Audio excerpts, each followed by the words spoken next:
Good evening, ladies and gentlemen, Carlton fans. It's good to be back with you. It's been a little bit of a while since we were on, but plenty to talk about. And to join me, as always, John Rowe. Good evening, John. How are you? Good evening, Trevor. Good evening, everyone. Yes, apologies about the hat. I had to pack a bag very quickly and head up north to look after my mum. So, I've only just arrived, so I'm just lucky to be here. That's fantastic. You could make it under a few trying circumstances, mate. Seems like been a fair while since we last spoke on air. I've missed our little conversations and missed chatting to everyone. I hope everyone's well.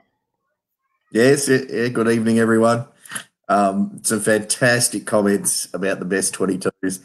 We'll get into more detail in a minute, but I guess the two main things that have come out of it, one is the depth that we've got, and everyone puts up a good team. There's no real wrong answers to this.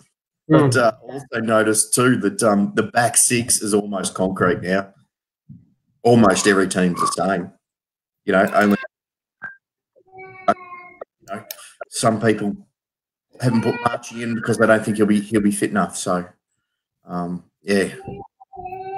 that's a wonderful thing when you can say your back six. That's settled.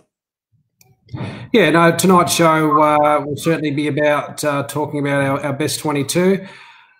At this stage, of course, obviously we're talking about early December, and no doubt things will change. But at this present time, given our list is full, thanks to the draft and trade period being finalised, so that's sort of the stage we'll be looking at our best 22.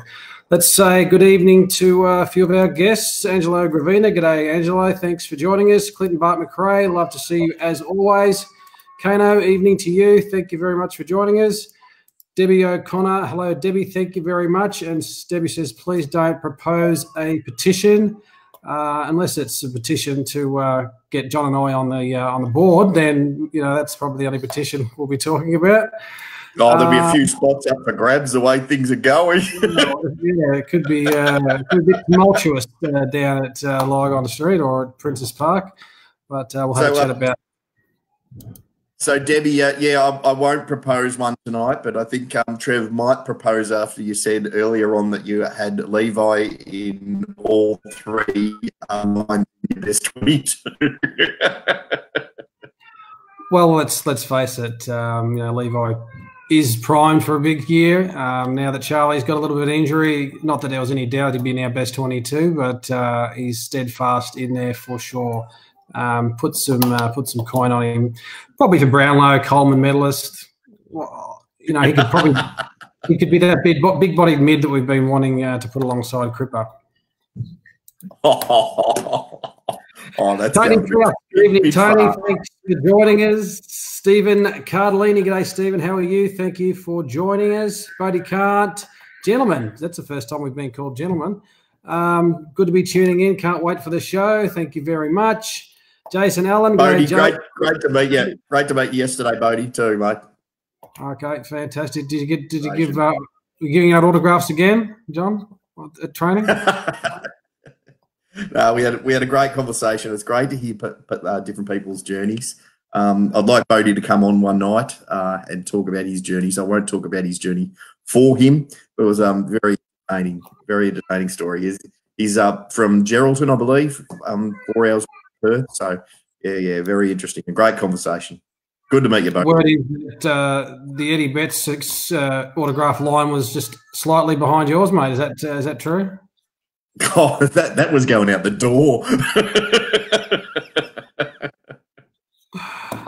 Who else have we got joining us tonight? Drew Bakes. G'day, Drew. How are you? Thanks for joining us. Mark McKenzie. Good evening to you, resident Carlton Live panelist. And we hope to have Mark on the show later to bring on his version of his 22.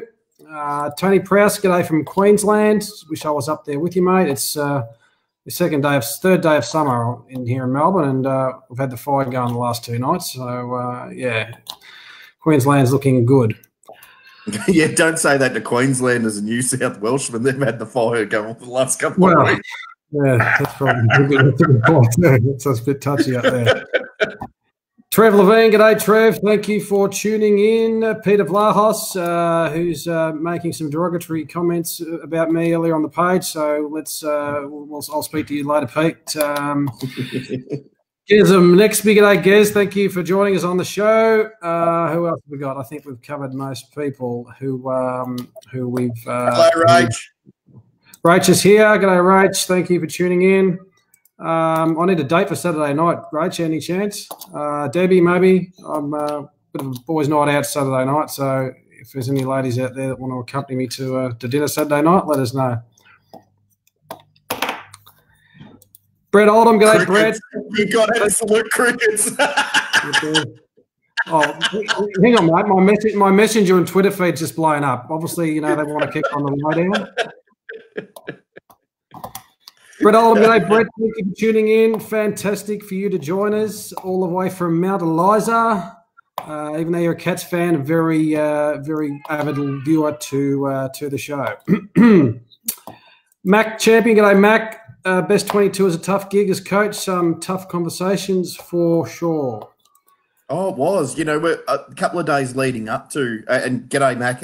Great to talk to you. I've really appreciated your comments and invited you on the show because of your wonderful insight.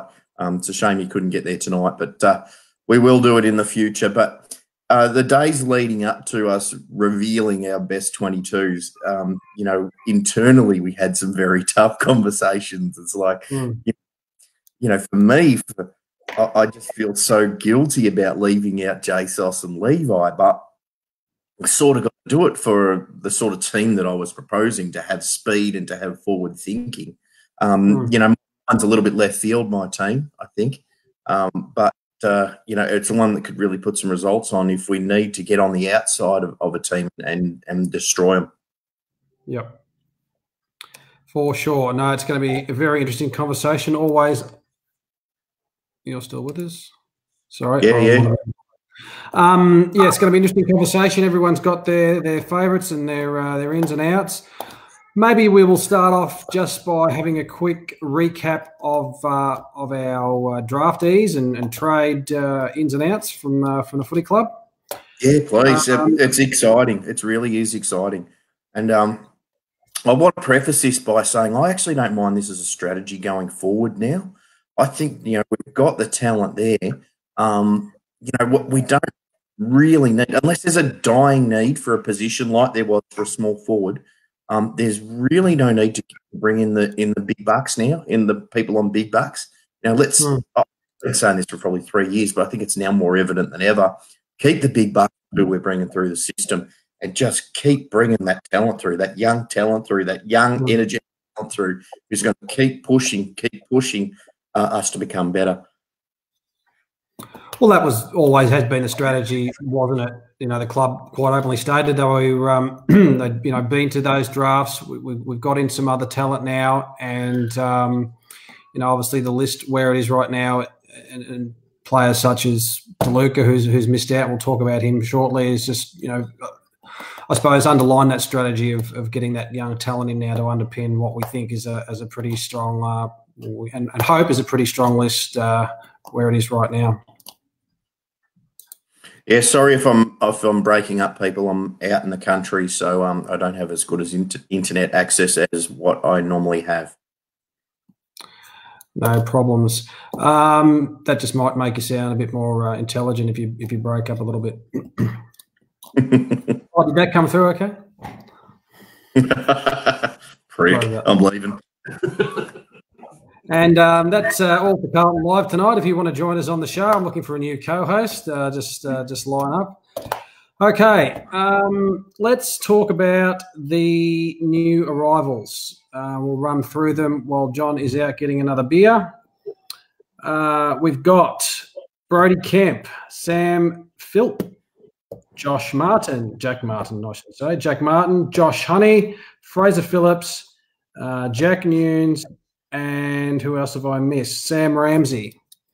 So all new arrivals to the footy club, and love to hear your thoughts on those new players. Anyone stand out in particular? Brody Kemp with our first selection, obviously, having done a knee a little bit of a risk, but certainly rated highly amongst the experts. Johnny, who stood out for you in terms of the draftees? Let's probably talk about Brodie Kemp straight up. Was it a risky move or one that you think was the right call? Still want to preface this again by saying I didn't really look at the TAC Cup this year because up until 6 weeks ago, I thought we wouldn't have any picks until number 65. Fair enough, too. Fair enough, too. I thought we'd trade everything, to get the players in that we wanted, which didn't happen. I think Sauce was a magician on the night. There were players that he really, really wanted to pick number 9. He couldn't get them, so he just worked some magic into turning that one pick into, well, in the end, 3 really: Stocker, Kemp, and Philp, which is just a masterstroke, I think.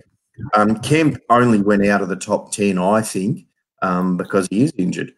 So, we've really picked up, if you like, Philp for nothing. And Philp, I've only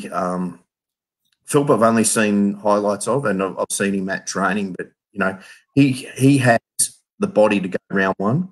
And it just got to wait and see on his skills. I didn't get enough to see on his skills, but geez, he's quick. He'd be almost uncatchable in those first 3 to 5 steps. It's wonderful to see. And we really, and I think, Trev, you pointed this out offline, we've really gone in with a strategy. Hello, Trev's gone. Can everyone still hear me? Because I think I'm fading in and out. Anyway, I'll keep going with Phil. Yeah, I saw him at training, and it is Peter Vlahos has just hit the nail on the head there. It's wow. The speed is really a wow factor.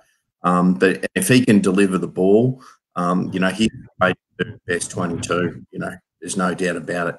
Kemp, I want to see play immediately because he's just one of those guys who'll just come in and just break lines and break packs and make big tackles and take big marks. He'll do it all. I just really want to see him play and see what he can bring to the table. He kind of reminds me a little bit of why I was so upbeat about Darcy Fogarty. I think that was 2 years ago now, in terms of what he could bring to the table, in terms of, run through the midfield, take the big marks, crash packs, and just be that really big body. Yeah, definitely. The knee injury for Brodie Kemp, you're okay with bringing in a player under that cloud? Well, I guess we've got a bit of history now, don't we, of bringing in players to the club who have come off injuries. Setterfield being one, Marchbank, he's still not right. For what I could see on Monday, but Setterfield's the opposite. He is just moving across the ground and just looks fantastic. I can't speak enough of him. It's wait and see on Kemp. Knees are a tricky thing. The prognosis was pretty good, I hear, last week, which, coincidentally, they released that information just after we drafted him. Yeah, the knee's fine. Yeah. Which I thought was great, but I think in all seriousness, we won't see Kemp until 2021. One thing I do note out of, and we'll talk about Sauce a little bit later, but and certainly, what he did with our picks and for what we had available and the players we had available. Now, one thing that stood out, and that is, and even, referring to Kemp as well, and maybe even players like Jack Nunes and Eddie Betts, is that you don't get anywhere if you don't take a risk in this business. And, that's what we've done in terms of some of these players. I think let's face it, the draft is a big risk in a lot of cases. Number 1 and number 2 are not necessarily guaranteed to play 1, let alone 100 games. So, we have taken a risk. We've got players we've brought into the club that certainly going to, I think, play into our game style and Teague's game style of attack and fast running and fast ball movement. Whether we'll see any of these players, or certainly the draftees in 2020, I doubt. You never know; things can come out and surprise you. But certainly, that base is there from the draft. What we've got. Jack Martin, of course, has arrived, and you called that way back in 1970 that he'd be coming to the club. I think we'll have to put that one down to you, mate. I think. Like before his mum was born, I called it. Pretty much. You had the Oracle on. We'll give you that one. It finally happened, and moving along a little bit to our best 22. I did a survey, and a lot of people responded that is Jack Martin in your best 22, and it was about 99.9% yes and 1.1% no. But it's up to him, isn't it? Obviously, and we know what he can do. If he plays at his best footy, he walks into our best 22, doesn't he? Oh, absolutely. And, it just, for me, it makes the re-recruitment of 1E Betts, just an absolute masterstroke. He's going to be a wonderful mentor, not only to him, not only to other Indigenous boys, but I've said this also a million times, I can't think of anyone better on the planet who could teach that small forward craft better than Eddie. And if people didn't read my training report, I actually stood next to him at the cafe after training. He wasn't puffed at all. He was just fit. It's just, mentally switched on. He just looked fantastic. You just know that with people that they're not tired, they're not stuffed. And he looked at it at Adelaide, playing. He just looked stuffed. He looked finished. And I blame people for pointing that out, but to see him around at training, which by the way he ran through the midfield in the longest particular drills, and then ran forward, but he just looks up and about, and he's switched on. No, that's very good news. And just on that report, Johnny, the best in the business. We love when you get down to training and let us know what's happening. It's always good to see the club putting up some photos, but to have some analysis about what goes on and what they're up to and how the players are looking, we certainly love hearing from it, and so do many other people as well. Cheers, I appreciate it because I put a lot of work into it, but I love it, absolutely love it. I started doing it all those years ago for firstly, the interstate supporters who long distance supporters just who don't have the ability to ever go and watch training, and they really don't see what's going on until the pre-season cup is on. So that's why I started to do it. And then it's then also for all those people who are working at the time and can't get down, and plus I just enjoy it. I think it really improves my ability to read the game as well. That's for sure. As I said, it's a good analysis and a good insight. I just get down there, drink coffee, and watch the kids run around, and try and look after my two kids if they're running around as well. Incidentally, if you can hear anything in the background, no one's getting murdered at my place. It's just bedtime for my 3-year-old son, he's a bit crazy at the minute. That's what happens at 3, I suppose. No one's getting murdered yet, by the sounds. Yes, can tackle, and he's a good left. He's a left footer, so look out for him in another 15 years, 14 years. All righty, let's get on to our best 22. So we'd love everyone else to participate as well. I think we'll just probably read through each of our best 22s, and love to hear your comments on them as well, and on your thoughts. A few little differences between our teams, but let's get through it. And Johnny, you can kick things off, mate. Yeah, look. Am I actually reading out the team? Yeah, let's do that. Yeah, okay. So, as I mentioned before, I think the back six is just about concrete on everyone's teams. So, Jones and they take the 2 key positions. Marshbank takes the 3rd tall or wherever he's actually needed. And then I've got Newman to not only provide that defence, but to provide that real stability that they bring to the team. Doc is just going to be, it's going to be amazing to have him back there and have Newman and Simpson working in tandem with him. It's just that back six is solid, and that's probably as solid a back six as you'll see in the league. Then go on to, and this is a little bit different here, my centre lines and followers. So followers, Cruz, obviously, Cripps, obviously. I'll throw in Walsh into a rover, and that's on the basis of, done last year, but also just to see him in training, he just looks another step above again. And I think second season, throw him in and give him a real leadership role in that midfield and see how he goes. I reckon he's up for it. His body is not at that stage. He's bigger body, but in a good way than last year. He doesn't look like so much like a kid anymore. So I'm not sure that he'll get thrown around, ragdolled around. So give him a go.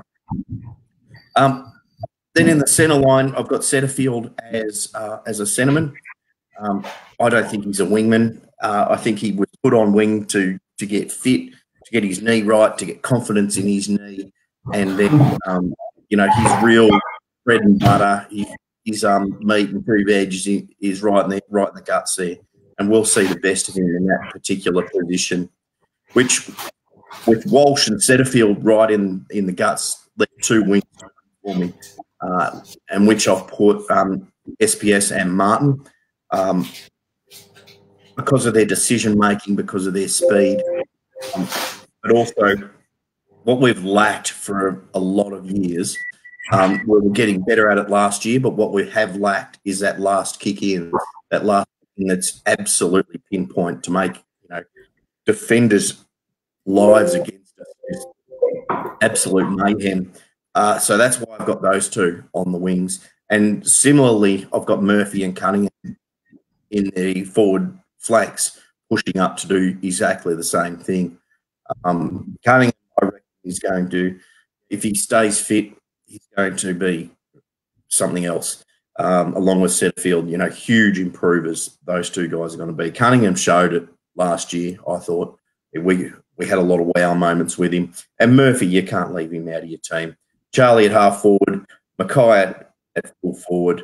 I've got Betts and Fisher in my pockets. I can see Fisher being a lovely protege, if you like, to Betts, and he will learn a hell of a lot. He's always a great student, and that kind of role, I think, might be one that suits him, and push into the midfield when he needs to. Yeah, mate, it's a pretty all round team you've got there. Look, again, hard to disagree with a lot of the stuff you said. I think a lot of people are on your side as well. You've got Nunes in there, haven't you? I don't. I've got him in as an emergency. My interchange, I like to do with the interchange. This doesn't happen in real life, but when I do my best 22, I like to do one of each line, including a ruckman, which is imperative now for 666. Ruckman. So I've got Plowman as my backup defender, TDK instead of Kaz, and Ed Kerno midfield, McGovern in the forward line to swap in and out with Ali and H. Now, the reason I've gone TDK is not to wind up Trevor or Debbie. It's actually, I've gone in with a bit of forward thinking in this in terms of, and I was talking to Bodie about this the other day, that say Cruz goes down tomorrow with a knee injury, and God forbid it happens, I just want to see him have the best of the rest of his career. But if he goes down with another knee, you've got to think, is he going to go again, type of thing. And if he doesn't, we don't really have anyone to come through and to stick their hand up and say, right, I'm going to be the next 10, 12, 15 ruckman. TDK's not there. He hasn't got the experience yet, and I think they really need to fast-track him because the time is coming for Cruz in the next couple of years, hopefully longer, but we need to pump games into TDK.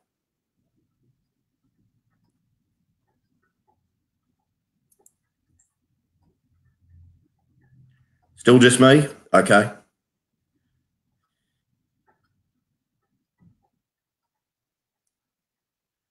I'll just go through some questions. I need to go back a fair bit. Yeah, Nunes is not in my best 22. I mentioned on an earlier show that I don't watch a lot of St Kilda. I don't have the time to watch too many other teams other than Carlton. I watch Carlton in quite a lot of depth. But I've got a good mate who's a St Kilda supporter and does watch them very closely. And he said Nunes is a fantastic runner, a fantastic competitor. His disposal at times can let him down. And I did see that at training. There was a couple of times where his disposal really let him down. You could see what he was trying to do, but it just didn't come off. So at the moment, he's not in my best 22, but I'm open to it. I think he's wonderful depth, and I think we've got the players who can actually fulfil those roles. That's why it's so difficult now to put your best 22 down. Funny story. My best mate who I go footy with week in and week out, have done since 1996. I messaged him the other day and I said, mate, have you done your best 22? And he said, yeah, it's got 31 players in it. I think I'm doing it wrong. So that just goes to show how hard it is. Look, I can see Nunes in the team. I can see 10 people who I don't currently have in my team. That's just the way it is. Trev's gone absolutely mad out the back there. Yeah. Can't kill him, can't. Yeah. All right, back again. Sorry, buddy. Okay, so to Mac Champion, where can we see the full lineup? It's actually on our Facebook page, or we put all of our teams up there, so you can have a look there. I just sort of read it out and put a little bit of an explanation behind the group and behind the changes in positions that I've done. Very good. Okay, is it time for my show? My team. I think it's just about time over, isn't it? Mate, I've got the team. This everyone's waiting for. What are you talking about? Look, everyone knows, like Debbie, that you got Big Kaz on 3 lines, or if you chuck him in ruck. He's on the bench. He's scraped in, so he's there. There's no doubt about that. But for me, no brainer. Doc, Jones, Simpson showed plenty end of last year.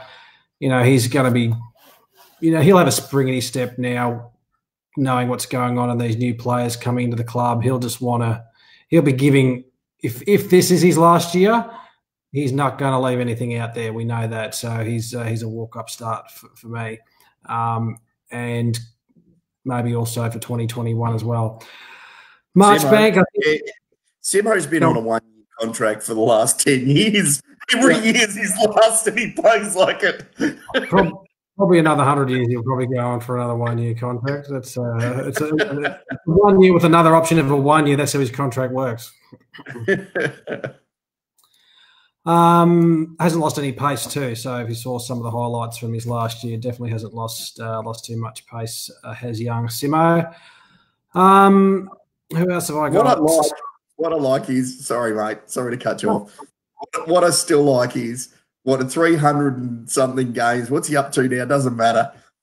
Every single one of those games, apart from the first 3 where he didn't touch the ball, he's always done that fake onto the right foot. Doesn't have a right foot, goes back onto the left. No one's worked it out in 300 games. The players, who's this like they're saying? I haven't seen him around before. He's just right on the radar. Right on the radar does Simo. But like I said, yeah, I think he'll be and Sue said a fine wine, Nathan Kalledger. Yeah, mate, definitely the case. And with these young blokes around him, he'll be certainly wanting to put his best foot forward for a game every week. Who else have I got? Next line, Marchbank, Wiedering, Newman. Obviously, Marchbank is the contentious one it seems, with a few of us. And, of course, we're talking about best 22, best available. For me, at his best, he's in our 22. and over and above potential players like Plowman, who would fill that other halfback flank spot for me. For me, he's a more dynamic player, more reliable player. His intercept marketing is A1, and so yeah, for me, he gets that back flank spot. Newman, can't wait to see him having another year in navy blue, because he just tore him up last year. That was a steal. That was a steal of the century. Well, not the steal of the century, but maybe for us it was. You know, the dreadful run that we've had of bringing, developed players in the last 5 years has been, it's been woeful.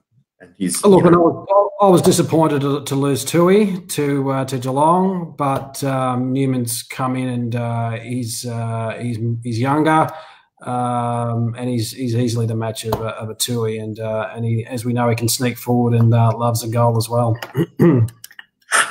Clinton, I was thinking exactly the same thing, and I almost said it, that Simo and Keith Richards will outlive us all. Wouldn't mind a blood transfusion for one of those two guys. Either way, I'd be rejuvenated. Okay.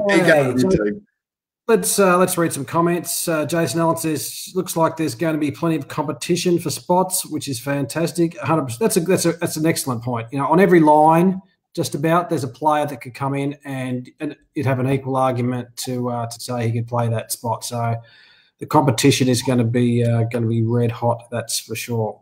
Can I read one? Yeah, go from Debbie O'Connor.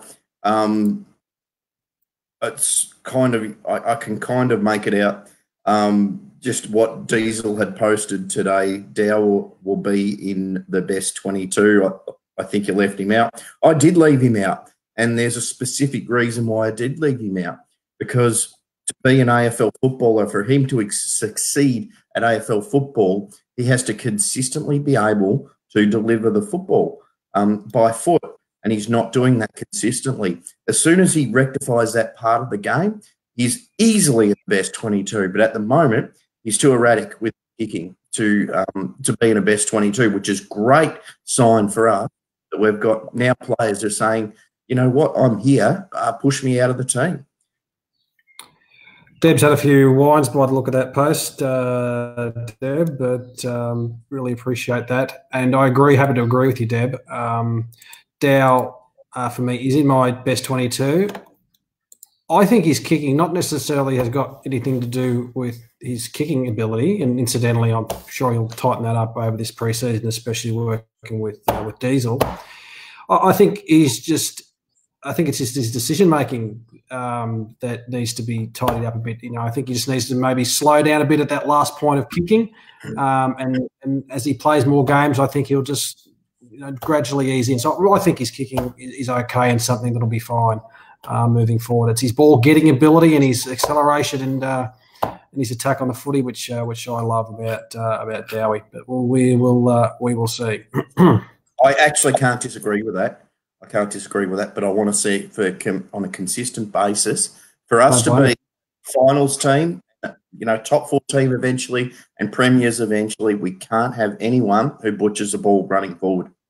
Yeah, no, don't blame you at all. And it'll be up to him, won't it? If he knows that he's got to turn it on and hit those targets, because there'll be players like O'Brien waiting in the wings to take his spot. Williamson, those kind of players will be there looking to take his spot. I think Dow's a little bit more inside than those two. I think Williamson, we picked it early on. He could do anything, inside, outside, bloody, he can do whatever he likes. It's just been such a shame that he's been injured. O'Brien predominantly outside. Yeah. Cameron Dean says, will we see Ben Silvani this season? Most likely not. I think there's just way too many ahead of him. Versatility-wise, I think they trial him. He's tried a bit of the forward line and a bit of defence in the twos. You never know, but I doubt it. I doubt it for me. Yeah, I doubt it too. He doesn't look settled enough in the twos to give him a spot in the ones. He's good, and you can see that he's improving every single week. But he was always a project player. Yep. It was going to take some time. I don't think he's stopped growing. In fact, I made the comment to someone the other day. He said he's taller and a lot taller than last year. You know, he looked like he was on par, if not taller than Levi. You know, that's how tall.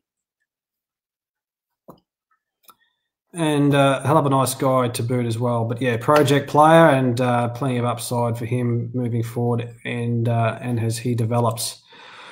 Okay, my centre line followers, Cruz, flown under the radar a bit, hasn't he, Cruz? We haven't heard anything. He's just plugging away. He had a good, end of the season last year. Played a few games. His injuries settled down by the looks of it. So you can't go past Cruz. TDK's there waiting in the wings, but Cruz will hold him out as long as he can.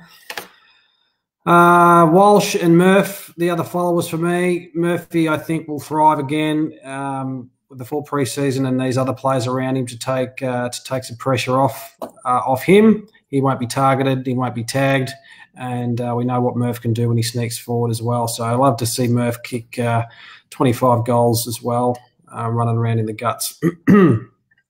Just on that, that's a brilliant point.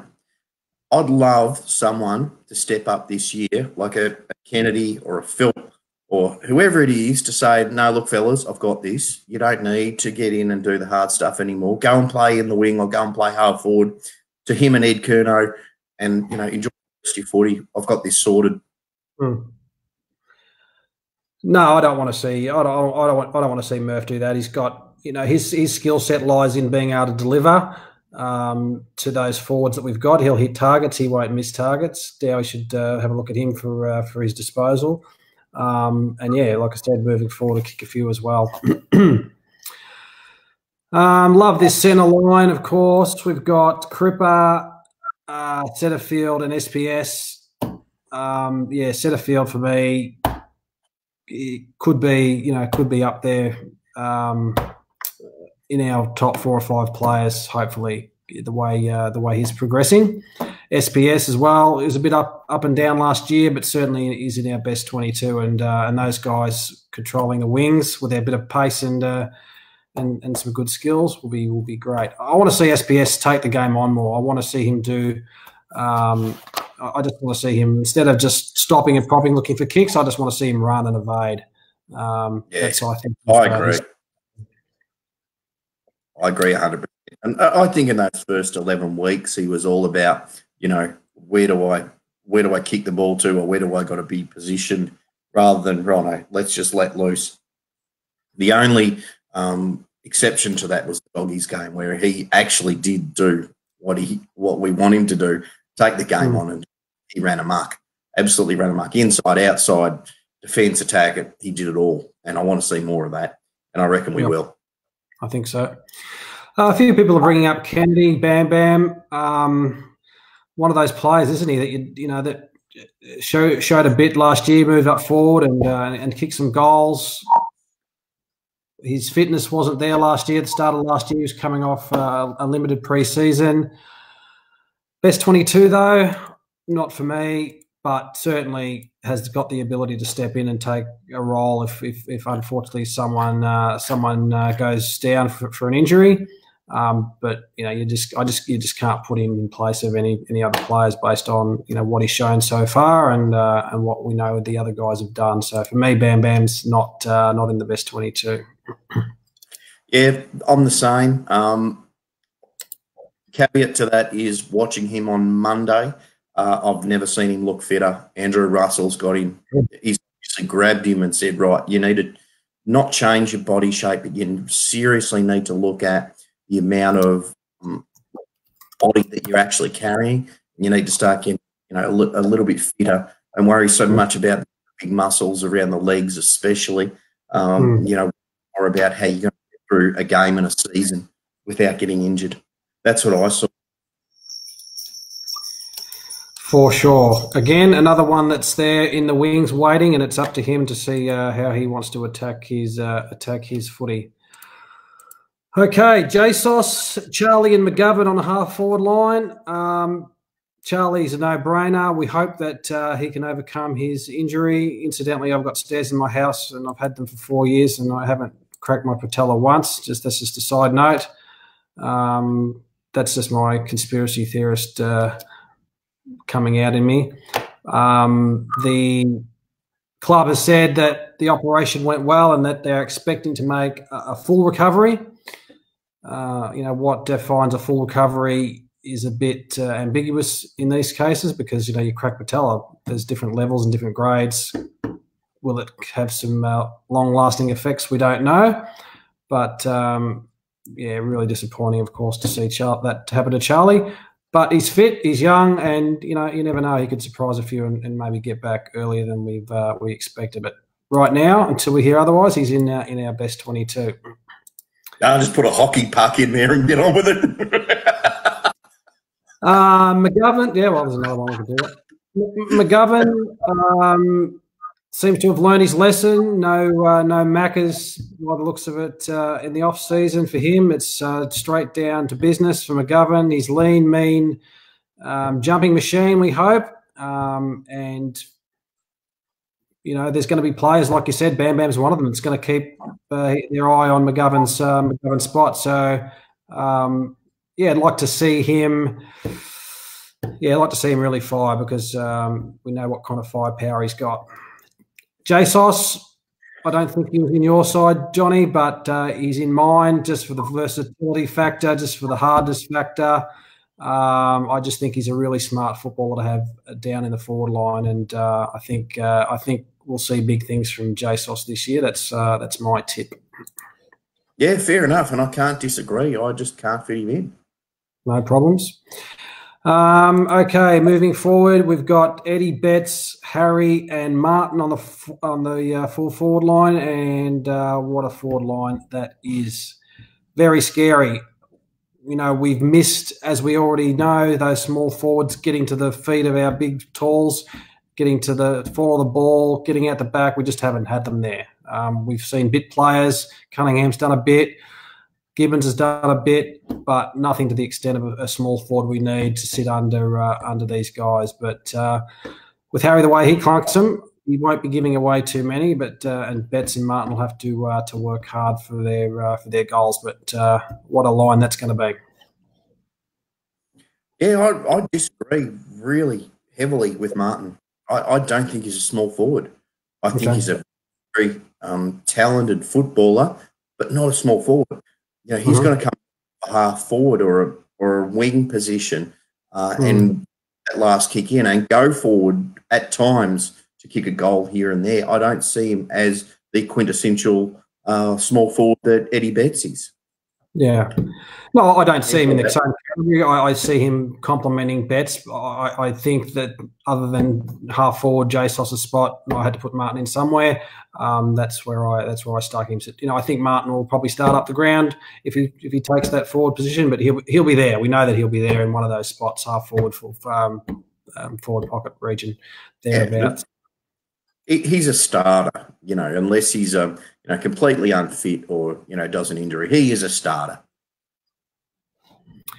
for sure. Okay, who else have we got? So my interchange is Dow. Yes, again, his spot to lose, and we've got players like O'Brien, Stocker, Fisher that are going to be chewing at the bit to try and take that spot if he gets it. I mulled over Gibbons on whether he should be on the bench, and it was out of Gibbons and Cunningham, to be honest. So I went with Gibbons just for the fact that I think they're going to try and play him in the guts a bit more this year, give him more midfield time, and he adds a bit more versatility there. So I disagree with both of those, Dow and Cunningham, because I think Dow and Gibbons are who you've got in. I think Cunningham and Fisher are far superior footballers and will show it this year. Yeah, look, that's of course a good debate to have. Cunningham, for me, hasn't really shown enough. He hasn't been consistent enough. He hasn't been fit enough. Yeah, that's fair. I can go with that. To justify being in a best 22.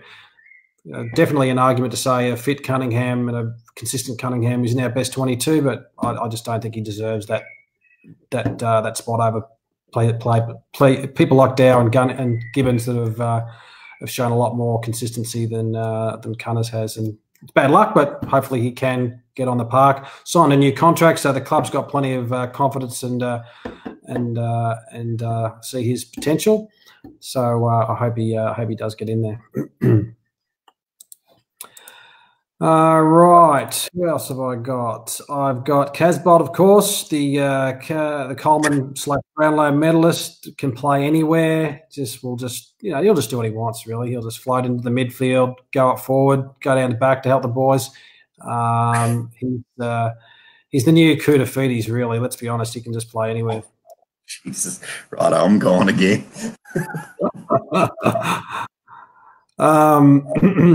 We know his kicking's improved, and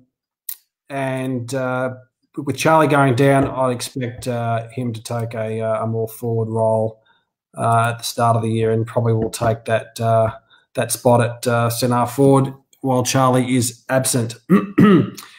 Someone mentioned Harry Mackay's kicking. I'm not sure who that was, but yeah, 100% agree. He does need his set shot kicks looked at. Hopefully that's being worked on in the off season. Just too laconic for me, Harry, in that space. We know he can kick straight. We know that he can kick long, but he just needs to slow it down a bit and get his technique right on those set shots. And it wouldn't be nice to see Harry kick plus 50 this year. Levi Feedy on your Peter Barles. That can be. I'm happy with that one. Clint Bart-McRae, DeLuca was a waste of time. Yeah, look, unfortunately, I think he was. It's just really disappointing. A little bit strange that they went for him, and as opposed to some other players they could have got with our number one midfield draft selection. But to do that, bring him over, play him, and then get rid of him. It's an interesting one. So. Look, hindsight says it was a waste of a pick, but good luck to him. And looks like he'll be moving somewhere into the VFL. You never know; he might get a crack at it down the track, but not with Carlton, obviously. On the bench, I've also got Ed Curnow. Love to see Ed just take a real crack at being standalone midfielder. Really. His last season was probably, I think, his best season for the footy club. Highlighted, I think, top 3 best and fairest, I think he was. So for me, yeah, I'd love to see Ed just having a crack at being a standalone midfielder. You know, we've gone after these big-bodied mids when we've got one under our own nose, and that's Ed Curnow. He's fit. We know he can run with the best players in terms of tagging, but I think he can also, do an independent centre job as well. So Ed, for me, is the others on the bench. Long list of emergencies, of course. O'Brien spoke about Cunners. Plowman, for me, again, I don't rate him as a higher player than Marchbank or Newman, which is their spots. Williamson, watch out for Tommy Williamson. He's looking really good on the track, fit. Hopefully his body stands up to some contact. And I'd love to see him, play up the ground a bit on the wing. So he'd be keeping his eye on Settersfield and SBS's spot, I'd say. Fisher, he'll get a chance, and certainly so will Stocker. But his Stocker still got a bit of development in him as well. But love to see all those players in our side at some point. What do you reckon, Johnny? Yeah, look, it's like I said at the start of the show, there's no wrong answers, is there? The back six is set. It's just how you change around the midfield and the forward line. And we've got backup in the back line if someone has an injury. It's really good. It's a good position to be in, and that's where you build a premiership team out of. Let's be honest, it's a premiership side in 2 years. Is it a finals team in 2020? I can't see any reason why not. Me either. I think that is a finals team, and I'd love to see that happen. And I'm thinking that we'll take that last 7th or 8th spot next year if we can all things going well and we keep seeing good players on the park. Mac Champion, g'day Mac, thank you. We've got your team here. We'll just read it out quickly. Wiedering, Plowman Jones, Newman Doc Simo, Cruz Cripps Walsh. You just copied my team, mate. What are you doing? Kerno Setterfield SBS, McKay, Kerno McGovern, Silvani Betts Martin, Murph Fisher Casbolt, and Nunes. Not a bad team as well. Chris Dmitrievic says we've got depth in every position. Death in every position. That's not a good sign. Couldn't say that 2 years ago, for sure. Chris has been on the I hope Chris hasn't been on the what's those cards that you read out? The tarot cards. Death means change. I hope so. But like I said, best list. It's got to be our best list we've had in a long, long time. And again, Sauce has done a really good job. The club's done a really good job. Now, other players we're looking at from Richmond in terms of was what's his name? Who we're looking from Richmond? Went to Gold Coast. Ellis. Glad we didn't get Ellis. That's a backward step. That's a massive backward step. Yeah. If you're going to get Ellis, you would have kept someone like DeLuca. So no, definitely a backward step. Just quickly, your thoughts on DeLuca. A couple of people have said it was a wasted pick. Disappointing, John, but as it turns out, it probably was a waste. Oh, look, it's just move on now, really. I think I've mentioned before how disappointed I was, and that was when he got picked, So there's no use flogging a dead horse there. He didn't get rookied or drafted by anyone, which goes to show you something. I think it's a huge disappointment for him. Huge disappointment for us for wasting that pick, but we move on. Maybe it was maybe Kane Little was Kane Little's pick to get DeLuca on, not Sauce. Oh, who knows? Yeah, there's a lot to play out there, but just quickly, my view of that whole thing, that Kane Little versus Sauce type of thing. It's like it happens in every business. It's just you don't chuck your toys out the cot. It's just well, come on. You've got different positions. You just get on with it, and someone's going to be mediating that type of thing. So, Yeah, very good point. For the sake of the club's perspective, you'd hope that if that is the case, and we're only looking at media speculation right now, but all the jungle bells are beating the same way. Been in positions before where relationships become untenable in business, and it's disappointing. And but for the sake of this footy club, you'd think that they could have hopefully worked something out. All right, we've got another guest lined up to join us. He's got his best 22 to give us, and he knows all about the footy club because he's an analyst with the mostest. And good evening to our friend Mark McKenzie. Good evening, Mark. Thank you for joining us. Good evening, Trev. Good evening, John. Thanks for having me. My pleasure. Really appreciate it. Just quickly, who's got the better team, me or John?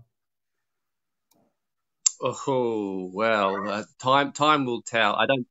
I think everybody's probably got a right to sitting on the fence. Okay, but John's is a bit more out there.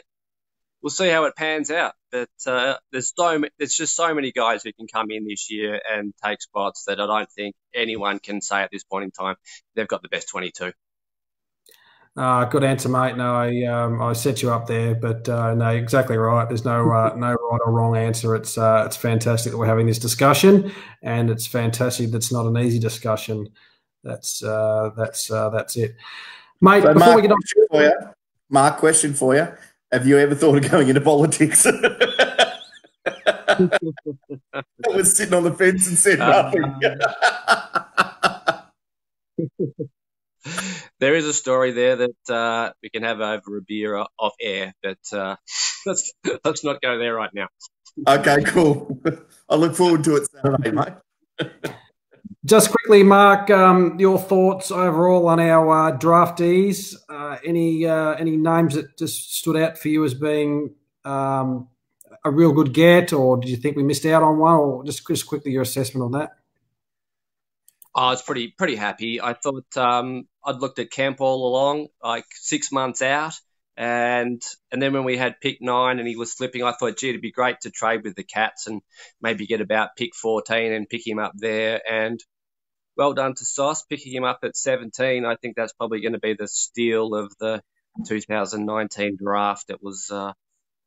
It gave us a free hit too at 20, so I thought beautifully played in my opinion. Yeah, well done. Yeah. You were on the phone. Let's be honest, Mark. You were on the phone to Sauce during the draft night. Just he had the earpiece in there, listening to you and taking some of your thoughts. Oh, if only. But sad night too, I think, isn't it? With Sauce going out of the football club after. We've had some pretty dark times, and he's probably seen 5 of the worst years we've had, and he's been at the forefront of, rebuilding this list. Just would have been really nice, I think, for us to have seen him go on and reap some of the benefits of this really good list I think he set up for us, and really appreciate some of the good times by being part of the club. I think it's a bit of a sad night for Sauce, I think. Yeah, I agree. If it is to come to pass like that. No, very good point you make for sure. Can I be devil's advocate here? In terms of Sauce, one of the things that I haven't liked about Sauce is that when he does trades and when he does talk to clubs, that he's probably only got 3 or 4 clubs that he's friendly with. He doesn't sort of have that spectrum to be able to call on the other clubs. I don't know if that's true with every list manager. So, I think it's going to be hard what clubs would you Sorry, say it again. What clubs would you say? Obviously, GWS is probably you're referring to, but who else would you be referring to? So Adelaide is another one that he does well with. Gold Coast he does well with, except for this year. Geelong he used to do pretty well with, and they used to have a pretty good rapport. But yeah, it's pretty difficult after that to think of a club. Sure. Okie dokie, Mark. Let's hear your best 22. We'll also, if someone else wants to come on the show live, we'll put a link up shortly. We'd love to hear from you. You can we'll go for another 10 or 15 minutes or so. And if anyone wants to jump on and share their best 22 with us, or just even critique myself, John, and Mark's team. Andrew Lake was going to join us, but he might have been held up at work. But give us your cricket training. It must be pie-eyed, mate. He's got a couple of 420s.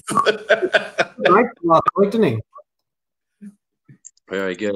Well, if I think we could probably fast forward through most of the team, because I think there's probably 18 odd players that I think pretty much everyone's going to have in their 22.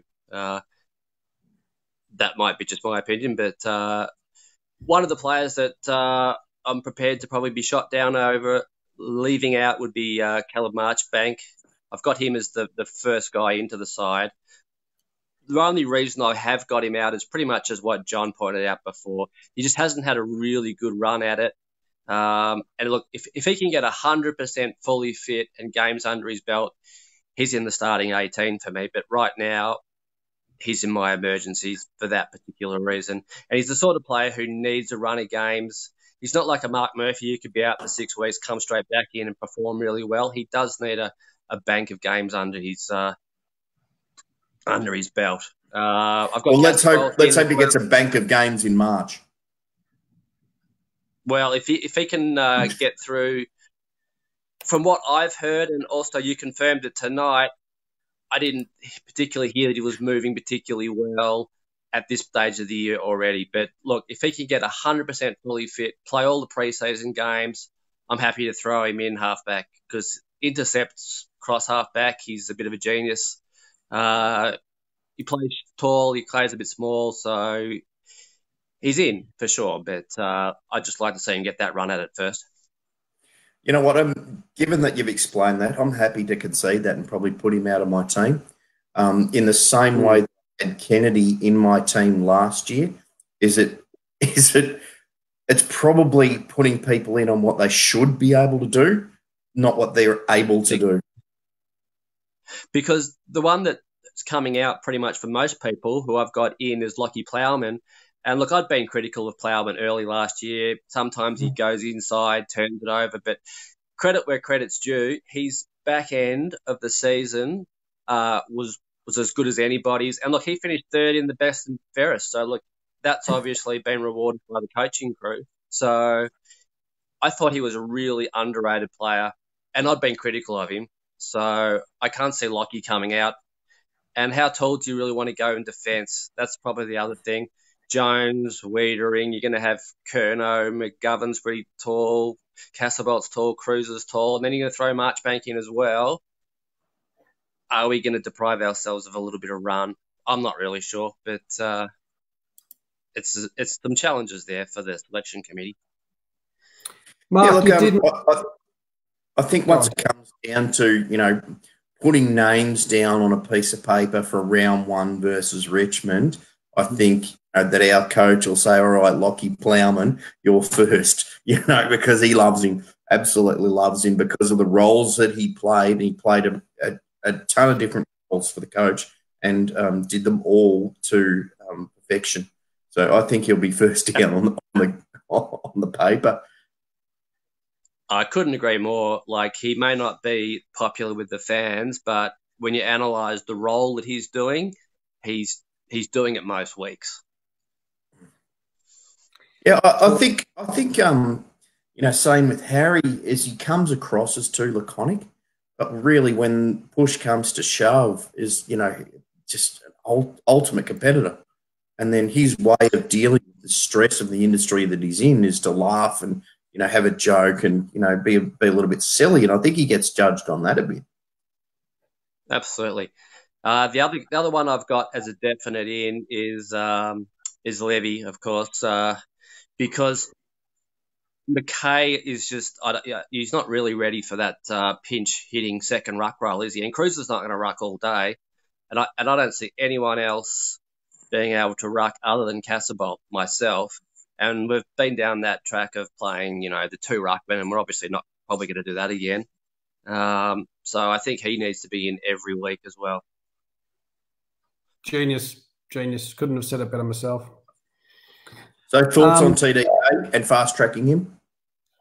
Well, I watched a lot of him last year. He wasn't fast-tracking. Yes. He was playing forward. He'll have a better run this year at Northern Blues because, Phillips and Lobe have gone out of the side, so he'll get more rucking opportunity. He just needs time, and I think we've probably got to work out where he's going to play long term. Is he going to be a ruckman? Is he going to be forward?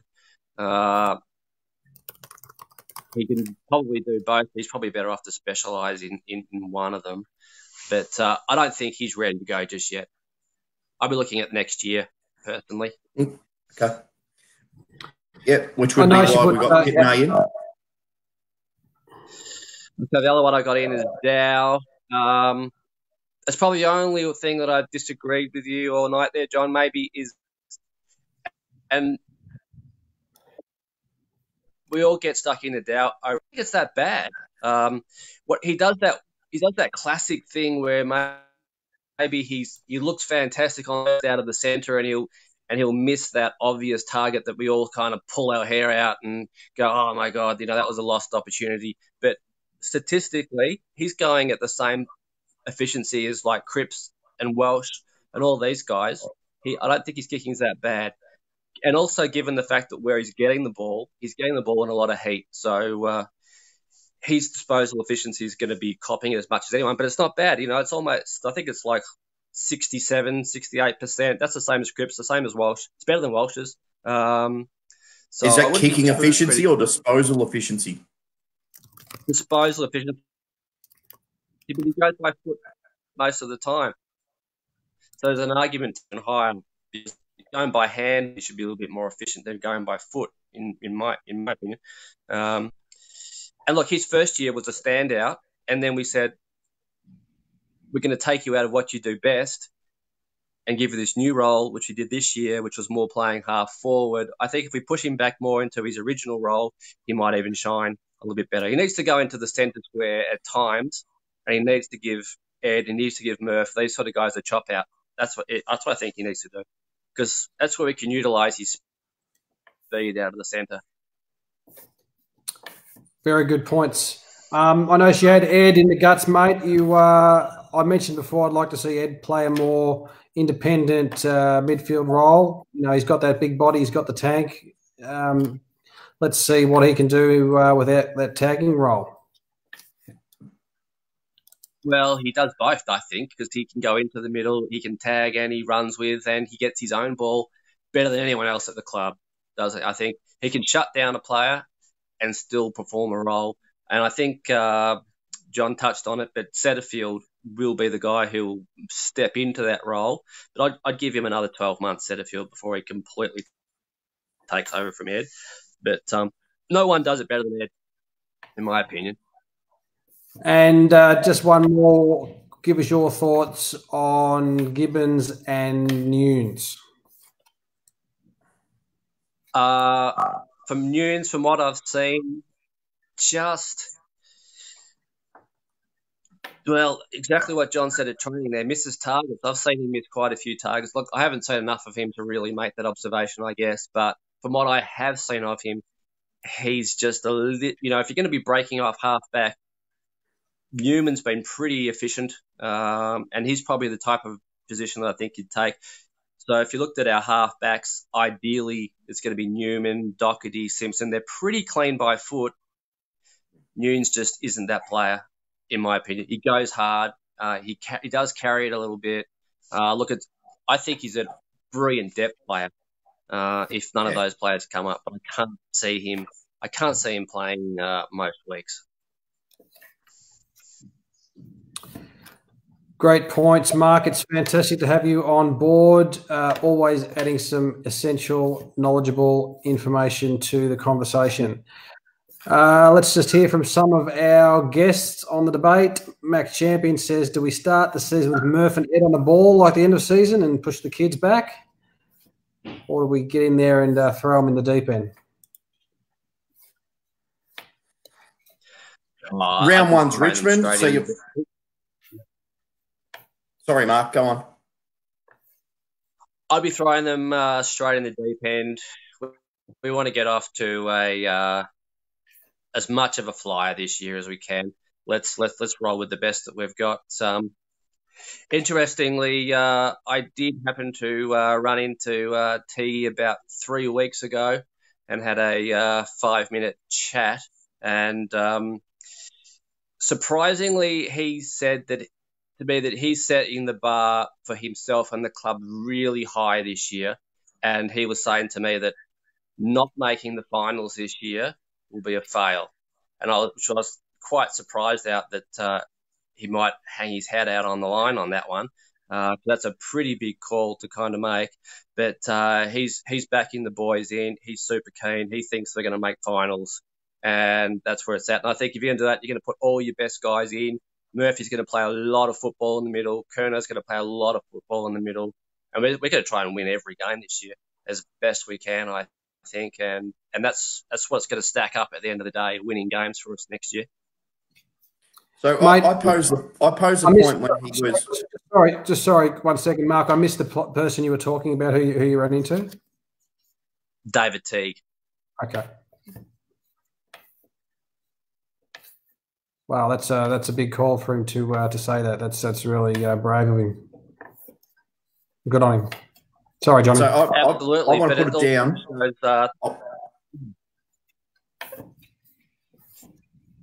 Go, John. I want to put it down. Is that in his contract?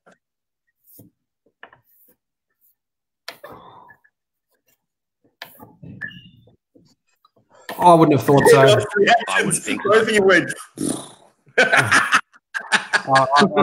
I wouldn't have thought so. No, I wouldn't have thought so. Makes you think, though, doesn't it? Look, one thing I like about Teague, and I think he's straight down the line. He's honest. He says it how it is. He answers questions honestly. He says what he thinks, and that's great if he says what he thinks. You know, people are going to shoot him down either way if he doesn't say what he thinks or he comes out and makes statements of like, we want to make the finals.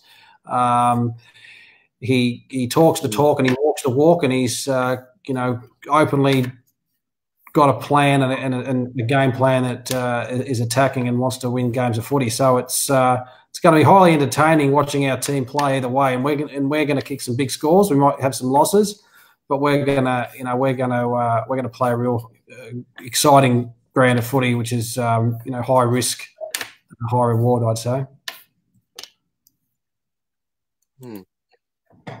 I think we'll play tempo footy, which is what the great teams do. You've got to know when to hold them, when to fold them.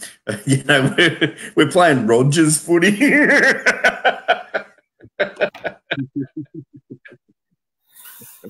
Okay, if anyone wants to come on quickly before we wrap it up, I'll just a link up there if you want to quickly just run through your team. If you've got a best 22, I've just put a link up there. You can come on and join us if you've got a webcam and a microphone and preferably clothes. That'd be fantastic. You can join us quickly on the show. It's been a fun show to do. It's we've all been stewing over our best 22. I'm sure all Carlton fans have got a piece of paper out at some stage in the last few days and jotted down some names and probably had some whiteout or some erasers going in there as well.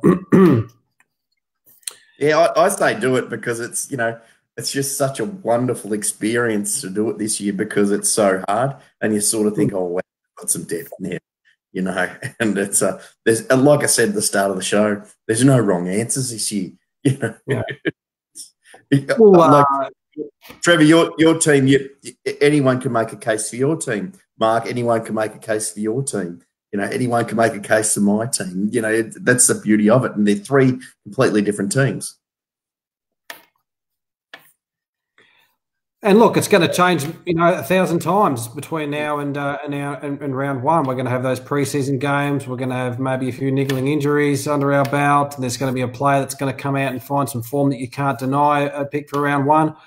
I hope players are picked on form. I hope that if Martin is not getting a kick in the preseason games, that he's just not put on the park due to his name and his pay packet. I really want to see the best performance. Mark, that is a certainty. Getting out there.